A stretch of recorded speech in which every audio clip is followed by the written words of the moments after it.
हो सकता है आपने यह कहानी पहले भी कभी सुनी हो, लेकिन जितनी भी बार मैंने यह कहानी सुनी मैं मोटिवेट हुआ हूँ। इसलिए आपको यह कहानी पूरी जरूर सुननी चाहिए। बहुत समय पहले की बात है। एक खुशहाल राज्य हुआ करता था। अचानक उस राज्य के राजा की मृत्यु हो जाती है। राजा के सभी सगे संबंधी इकट्ठा होते हैं, मंत्रीगण इकट्ठे होते हैं और यह तय करते हैं कि राज्य को बराबर 2 हिस्सों में बांट दिया जाएगा। आधा हिस्सा छोटे बेटे के पास और आधा बड़े बेटे को दिया जाएगा। सभी इसके लिए तैयार हो जाते हैं, लेकिन उन दोनों राज्यों के बीच में एक नदी बहती है, जिसके लिए दोनों बहस करने लगते हैं कि वह नदी मेरे राज्य में रहेगी, तो बड़ा कहता है नदी मेरे राज्य में रहेगी। तो सभी जने यह तय करते हैं कि ठीक 1 महीने बाद दोनों के बीच में युद्ध होगा और जो इस युद्ध में विजय प्राप्त करेगा नदी उसके राज्य में चली जाएगी। दोनों इसके लिए हामी भर देते हैं और अपने अपने राज्य में चले जाते हैं। दिन बीतते गए। ठीक युद्ध से 1 दिन पहले बड़ा बेटा एक संत के पास जाता है, जिनके पास उनके पिताजी अक्सर जाया करते थे। वह बेटा वहां पहुंचकर संत को प्रणाम करते हुए कहता है, महाराज, कल मेरा युद्ध है, क्या मैं उस युद्ध में विजय प्राप्त कर पाऊंगा? तो संत उस लड़के को आशीर्वाद देते हुए कहते हैं, बेटा, तुम्हें इस युद्ध में कोई नहीं हरा सकता, तुम्हारी विजय तय है। और वह वहां से चला जाता है।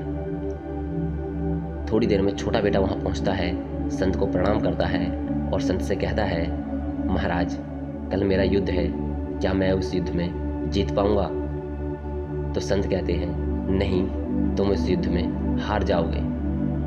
वह उदास होकर प्रणाम करते हुए वहां से चला जाता है। छोटा बेटा घर जाकर यही सोचता रहता है कि कल मेरा हारना तय है, और वहां बड़ा बेटा खुशी मना रहा होता है कि अब मेरा जीतना तय है, मुझे कोई नहीं हरा सकता।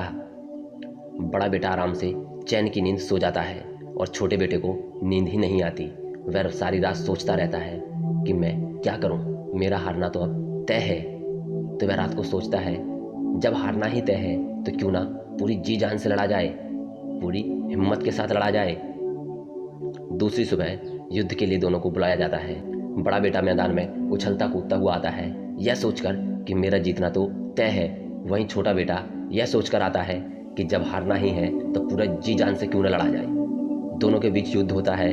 काफ़ी समय तक युद्ध चलता रहता है और बड़ा बेटा यह सोचकर लड़ता है कि मेरा जीतना तय है, और छोटा यह सोचकर कि मेरा हारना तय है, तो क्यों ना पूरी जी जान से लड़ा जाए। और अंत में फैसला यह होता है कि छोटा बेटा युद्ध जीत जाता है और बड़ा हार जाता है। दोस्तों, इस कहानी से हमें यह मैसेज मिलता है कि हम जो अपने अंदर सोचते हैं, जैसा हमारा माइंड सेट होता है, वैसा हमारे साथ होने लगता है और वैसा ही हमें प्राप्त होता है। इसलिए कभी भी किसी भी काम को करो तो हमेशा पूरे दम से, जी जान से और मेहनत से करो, और दिमाग में यह बिल्कुल ना रखे कि मैं इस काम को नहीं कर सकता।